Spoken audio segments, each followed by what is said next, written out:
In this video, we're going to be looking at one of the most important factual legal documents ever to be released into public domain. Our governments of the world try to blame us for many things that are going on. We're polluting the skies and, well, they try to put things in place and make it look like they're doing something without actually addressing what's going on in our skies. And if we actually talk about that, we're conspiracy theorists. Welcome to BBC London with me, Alison Earle. First tonight, the plans to expand London's ultra-low emission zone, which have already proved controversial. It's been described by some as unfair and likely to hit those worst off in the middle of a cost of living crisis. But tonight, one family have shared footage of their son having an asthma attack in hospital, aggravated by the capital's toxic air. His family say improvements to air quality, like expanding the ULEZ, are vital. Our environment correspondent Tom Edwards starts his report with their footage taken in hospital. At this point, I need to interject because we're talking about ultra-low emission zone. Many of them around the country, many of them around the world, just like your 15-minute cities will be very shortly. Oh, sorry, did I say that? But the point of fact is, it's a clean air zone. The wind blows. That's what I've got to say about it. Okay, the cars and the trucks and all that don't really help. But there's many people around the world that have got bronchial problems, neurological problems. That was easy for me to say. And yeah, this is causing a great concern. But really, the governments of the world will blame you and the cows farting in the field and you having a barbecue. Exactly what's going on now. It's your fault. I think it's really important that people realise that air pollution has very real health impacts on people. His mum Ruth is campaigning for cleaner air. She says expanding the ultra-low emission zone to cover the whole of London will improve air quality. Fully welcome this, and then what's going to happen next? We need to see more to bring down the levels of air pollution so that we actually can live and bring up children in a place where the environment is conducive to health and not actually having negative impacts on our health. The ultra-low emission zone, or ULEZ, is meant to cut pollution, most of which in London comes from traffic. And poor air quality increases the risk of life-changing illnesses like cancer and asthma. At the moment, it covers inner London. Older, more polluting vehicles pay £12.50 a day. But in August, the Mayor wants to expand it out to cover the whole of the capital. The theory behind the ultra-low emission zone is that the polluter pays, but what they're really trying to do is get you to change your travel habits. And these schemes are popping up all over the world as cities grapple with congestion and pollution. In London, though, opponents say by expanding the ULEZ, it won't make much difference at all. Really expanding the zone is not going to help, because what's going to happen if you've got pollution in the air and the wind blows? It's going to get up and just go somewhere else. You're being taxed, basically being taxed on fresh air that nature produces.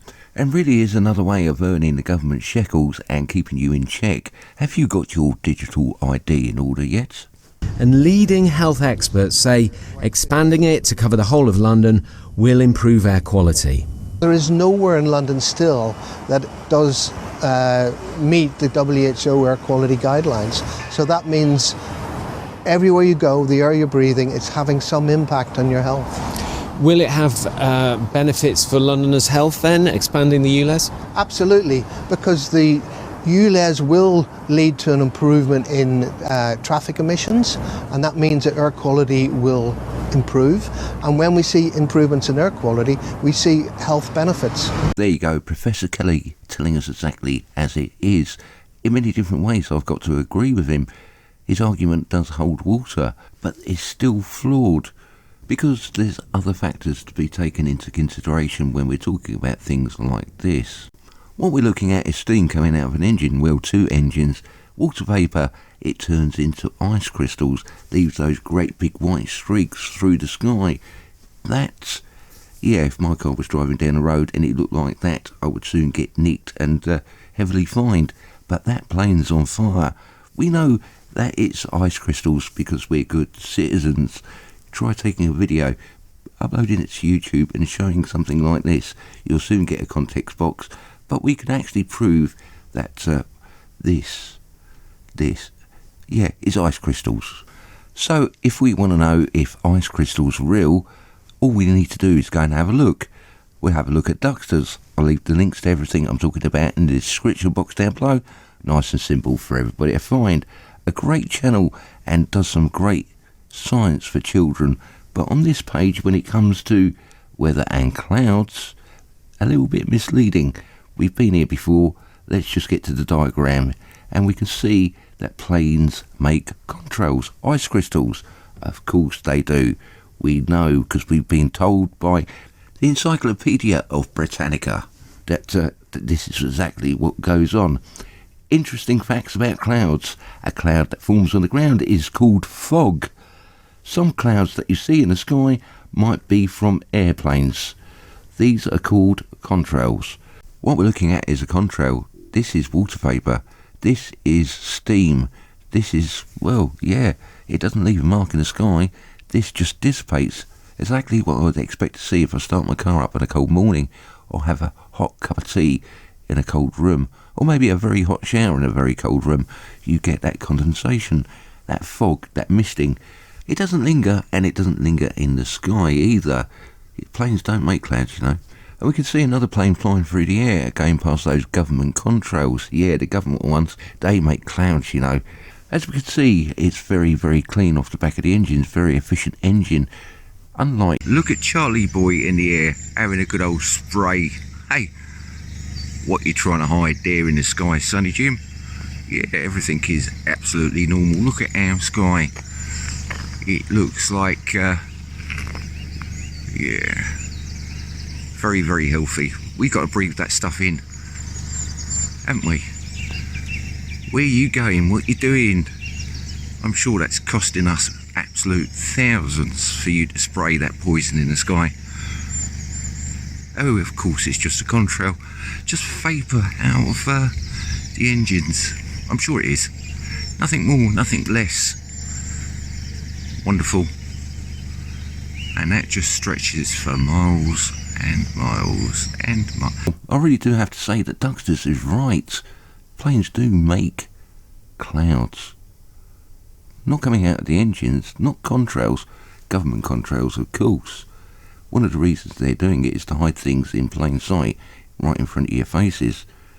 If you're not paying attention, you'll never get to see anything, like I said, in that background. The moon's there, hiding away, and suddenly appears. If there was a planet in the sky, you wouldn't stand a chance of seeing it. And they're also doing other things besides. And really, this is one of the reasons that many people around the world are suffering with bronchial effects. How's your cough?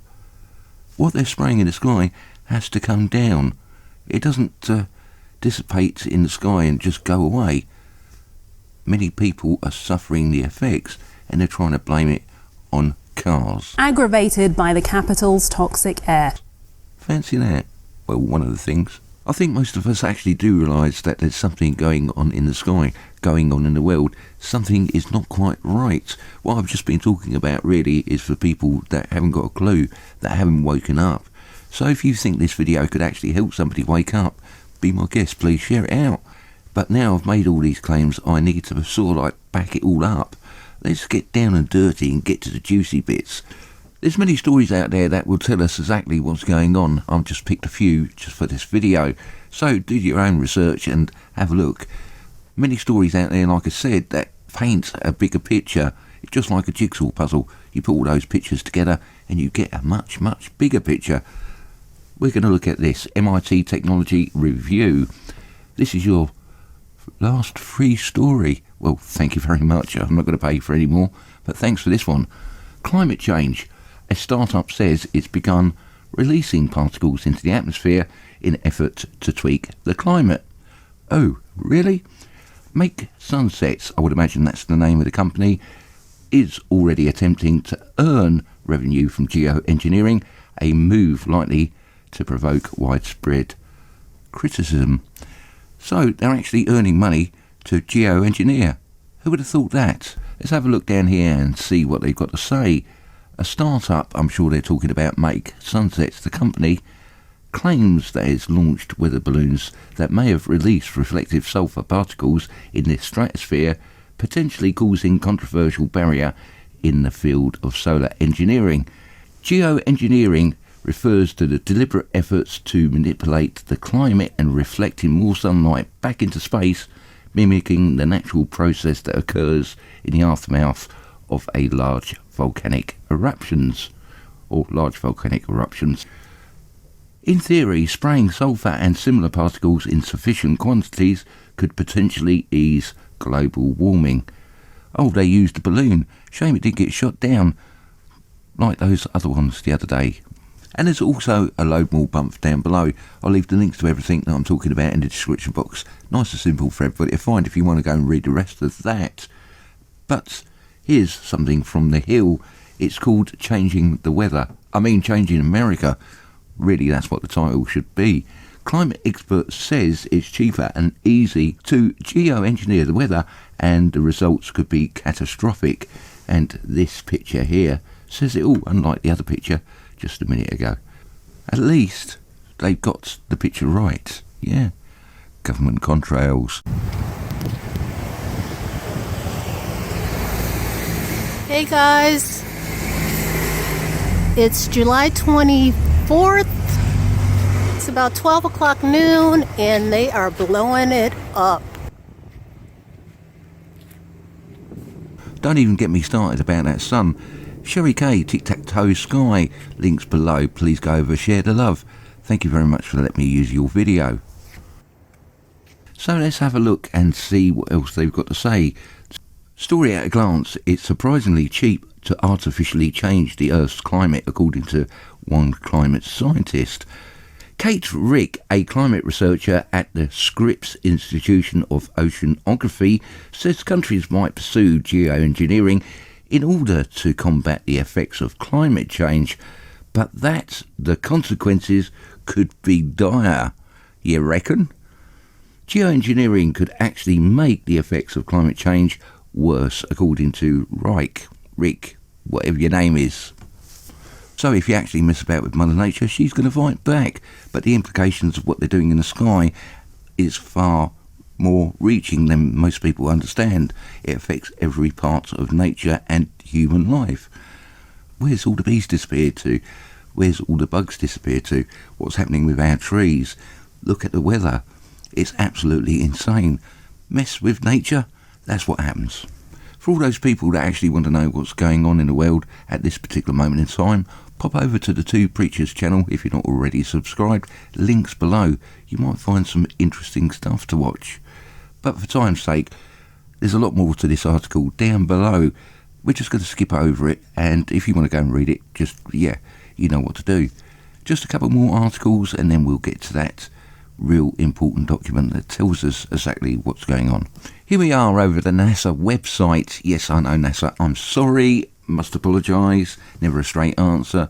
Never ask a scientist anything. So many different acronyms out there for that. A multi-billion pound complex, not for the public, for the military, and they've got their own agenda. They know exactly what they're doing and what are they working on.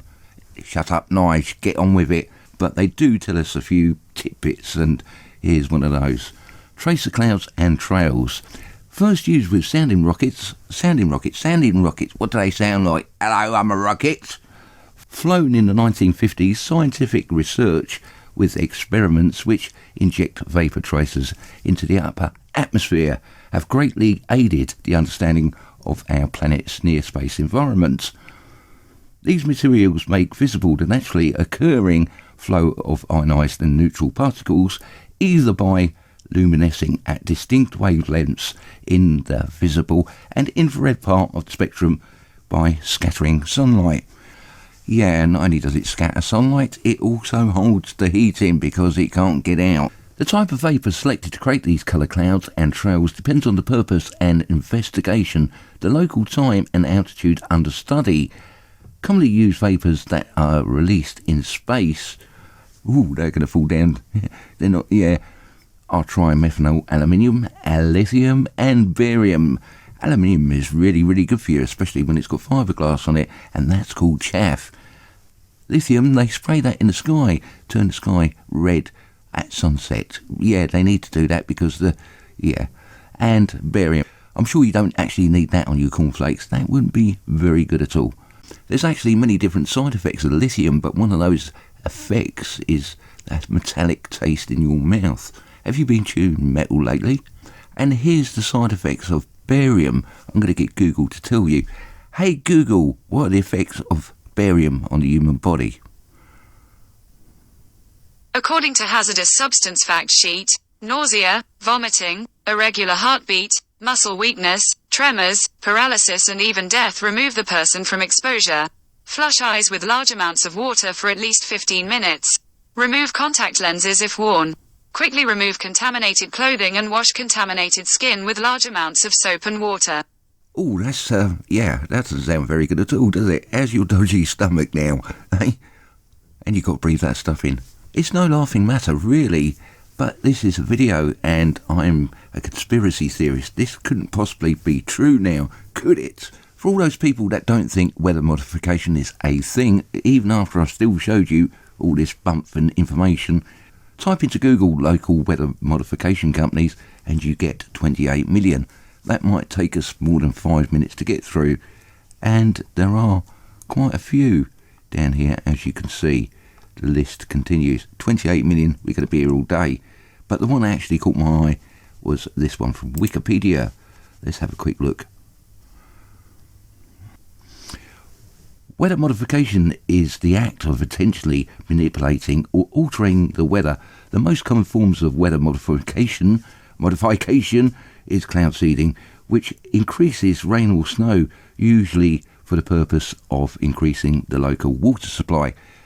They can increase the water supply if they can actually make it rain. They can make it stop raining and cause a drought. Interesting. Weather modification can also have a goal of preventing damaging weather such as hail, hurricanes from occurring, or provoking damaging weather against the enemy. Just think about that for a minute. As a tactic of military or economic warfare like Operation Popeye, where the clouds were seeded to prolong the monsoon in Vietnam, weather modification in warfare has been banned by the United Nations under the Environmental Modification Convention. So they're telling you exactly what's going on. They can modify the weather. And not only can they modify the weather, they can use it as a weapon. Oh, well, there you go. There's a big surprise. Here's an article from Euronews.green. I'll leave the links down below, as always. China is now controlling the weather. What's the environmental cost? And yeah, that's going to be massive. The impact on the wildlife, nature, us and everything else is not going to be good in any way, shape or form. I've brought you over here just to show you this. Oh look, there's two adverts. This piece just here, because I find it such a coincidence that this is even on this page. We've got related, and we go down to the second story. Extreme weather has killed 2 million people in the last 50 years, says the United Nations. Extreme weather made by who? Or whom? Speak proper like I does. Some of you do know and some of you don't. Maybe one of the most valuable sources of information anywhere is geoengineering.org. That's a nice wheeze you've got there, Nige. Did you actually get that from the sky? And yeah, it tells you everything you need to know. And also it's a very good source for reference, especially if you're doing a study about health implications of what's going on up there and what it's doing to your body. Or maybe you're talking about engineering wildfires. Oh look, it's very dewy over there. Oh yeah, there's another fire. Oh, it's very picky about what it burns. It don't burn trees, but the buildings are... Didn't you know there's actually new type fires? They're called government fires. Or maybe you've been talking to somebody about a tree die-off or harp. Everything is here that you need. We get the point, Nige. Get on with it. 43 million people have been here, and also there's 660,000 weather modification patents for you to go through. That's going to take you more than 5 minutes. And if you actually made it this far, thank you so much. Really appreciate it. It really is. Thanks for taking the time to watch the video. If you watch my other videos, you're a subscriber. Thank you so much. If you just popped in and you're just watching, thank you also. Don't forget to leave a a comment, or maybe a like, or maybe even a dislike. Yeah. Right, last article. Let's get on with it. Maybe one of the most important factual, verifiable documents ever released into public domain happens to be this one. The State of Rhode Island Bill 2017 H6011. This is a very, very important document. It can be verified, and everything that's contained within we know is definitely factual. Let me tell you this backstory very, very quickly. The state of Rhode Island were really upset with the American government. They were really pissed about what the American government were doing in the skies over Rhode Island. They just wanted to protect the residents of Rhode Island. Of course they did. So they put this all together and took the American government to court. But really, you just don't actually want to be taking the American government to court and it being kicked out on the technicality that something in that document is not real or is fake. So we know 100% what is actually in this document is totally verifiable. Okay, we get it, Nige. It's a legal document, for crying out loud. Okay, I'm sorry. There's 10 pages of packed information here, and it would take us some time to go through. So I'm just going to look at the key points and the relevant bits and pieces. Let's have a look. Geoengineering is defined herein as the intentional manipulation of the environment, including nuclear, biological, chemical, electromagnetic and or other physical agent activities that affect changes to the Earth's atmosphere or surface. The Rhode Island General Assembly finds that geoengineering encompasses many technologies and methods involving hazardous activities that can harm human health and safety, the environment and the economy of the state of Rhode Island. So now we've got a general idea of what they're talking about. Findings of facts. A. Scope of geoengineering includes solar radiation management, SRM, and other technologies. Geoengineering activities are diverse and vary greatly in their characteristics and consequences. Geoengineering, spelling mistake. That's very clever. May involve ground-based and or atmospheric-based deployments. It's happening in the air, it's happening on the ground, and it's, weather warfare. Weather warfare. This is for entertainment purposes only. You do understand. Let's go down here and see what we can see. Solar radiation management, SRM. Space sunshades or sun shields. Number 5 I find quite interesting. Solar shields or atmospheric sunscreens, reflective particles such as sulfur dioxide and aluminium oxide released into the atmosphere to block sunlight from reaching the Earth's surface, after which such particles rain down as pollution. Our environment correspondent Tom Edwards starts his report with their footage taken in hospital. Struggling to breathe, this young boy's in hospital having an asthma attack. It really is, at this point, I need to remind everybody what the side effects of sulfur dioxide are. Hey Google, what are the effects of sulfur dioxide on the human body? According to Queensland Government, sulfur dioxide affects the respiratory system, particularly lung function, and can irritate the eyes. Sulfur dioxide irritates the respiratory tract and increases the risk of tract infections. It causes coughing, mucus secretion and aggravates conditions such as asthma and chronic bronchitis. And also, what are the effects of aluminium oxide, yet again, on the human body? Hey Google, don't you want to speak to me? Hey Google, what are the effects of aluminium oxide on the human body? According to hazardous substance fact sheet, nose, throat and lung irritation with coughing, wheezing and shortness of breath remove the person from exposure. Flush eyes with large amounts of water for at least 15 minutes. So really, after listening to those effects, what I can ascertain from that is, oh, that's a nasty cough you got there. Oh, you think you're getting a cold because you've got a runny nose. And your chest is tight as well. You really need to go and see a doctor. Oh, you have? What did he say? He said that you had the flu and you were suffering with a respiratory infection, were you? Oh, that sounds nasty. We really haven't made it past 16 lines, and we've all got chest infections. That really isn't a good thing. I'm not going to keep you too much longer, just going to go over a few more articles.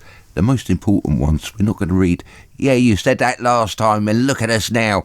And you've been watching the video for 25 minutes, and I really don't want to keep you longer than I should.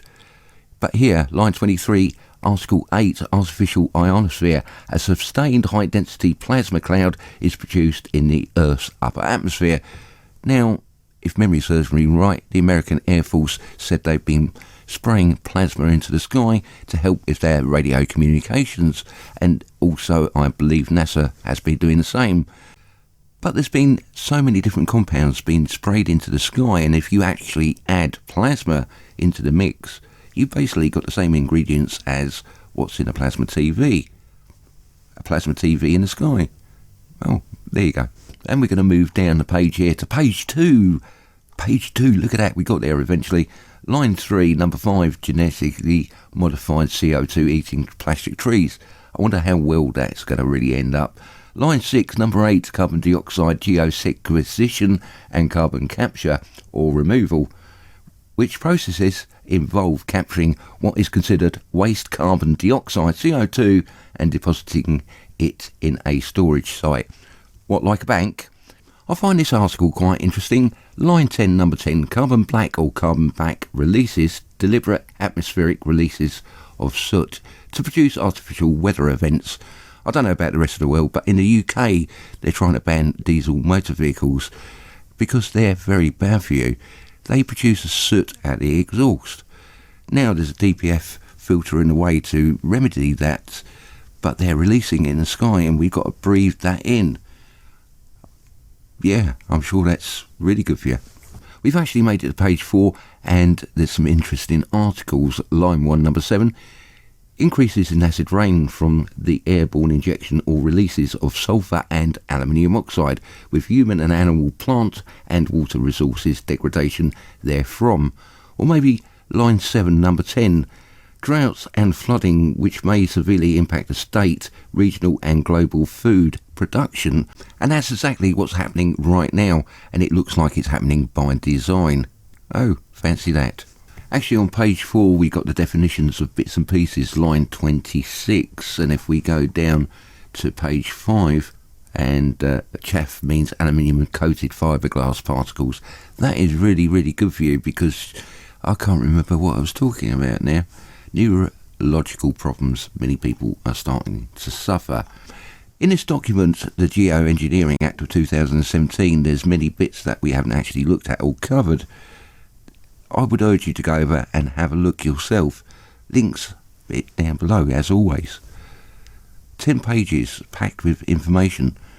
If you're under any doubt that they're doing something in the sky which is affecting everything that we understand, right away from nature, right away through mass animal die-offs, and yeah, where's all the bees? And we could keep going for ages and ages. I'm sure there's other documents out there that are very, well, just as important as this one, maybe even more so now. I urge you to go over, yeah, just do a bit of studying. Show this to somebody that thinks that there's nothing wrong. There's many things I haven't covered, there's many things I haven't said, but that's the way it is. It's like nearly 30 minutes into the video, and I'm sure you're fed up of listening to my voice. Anyway, let's wrap it all up, and thank you very much for taking the time to pop over and listen if you've made it this far. More videos to come, and more live streams, hopefully. Not car crashes, but live streams, you know, real information. Anyway, much love, much peace, and I'll catch you next time. Take care.